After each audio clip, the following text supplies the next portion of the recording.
Bonjour à tous et bienvenue dans cette nouvelle vidéo concernant les RTBA, donc les réseaux très basse altitude. On a déjà pu en parler sur le chapitre précédent au niveau de la réglementation générale des aéronefs sur le territoire. Et là, on va s'attarder un petit peu plus sur la réglementation applicable aux drones civils. Alors, on va faire quand même un petit récap par rapport au dernier chapitre. Donc les informations sur les RTBA, vous pouvez les retrouver sur le site du SIA que vous commencez à connaître. Préparation du vol, activité défense, carte ASBA, donc activité des zones basse altitude. Ici, on a les cartes du jour, donc voilà, là c'est en train de se charger, hein, donc on a les informations des tronçons RTBA du jour qui sont actifs, hein, comme vous le voyez ici. Nous, ce qui va nous intéresser, c'est la carte RTBA globale qu'on va pouvoir ici télécharger au format PDF. Et on va faire un petit récap de ce qu'on a déjà pu voir dans la réglementation générale, ça fera pas de mal. Donc ici, un peu plus bas, vous avez les tronçons RTBA, donc d'activité défense. Alors pour rappel, hein, tout ce qui est tronçon bleu touche le sol, tout ce qui est tronçon ici rouge commence à 800 pieds de hauteur au-dessus de la surface, hein, bien sûr, donc ne vont pas nous concerner, hein, puisque commence à 800 pieds de hauteur. Cependant, si vous êtes amené à télépiloter dans un de ces tronçons bleus, il faudra vous renseigner sur les horaires d'activité qu'on va retrouver ici sur le côté.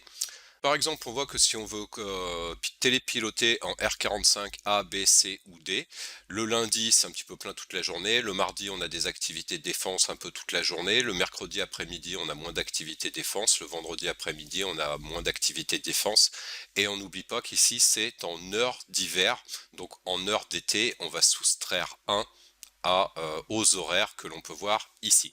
Donc nous, ce qu'il faut comprendre, c'est que du moment qu'on télépilote un drone pendant ces horaires d'activité et que l'on possède un drone qui est supérieur à 900 grammes de masse, il va falloir que l'on effectue une déclaration sur le site Alpha Tango, hein, que vous commencez à connaître, on l'a déjà vu ensemble. Pour les personnes qui font la formation pratique chez Drone Online, on verra un petit peu tout ça et comment déclarer nos missions sur Alpha Tango et globalement comment préparer des missions sur plusieurs scénarios de vol et dans plusieurs cas de figure.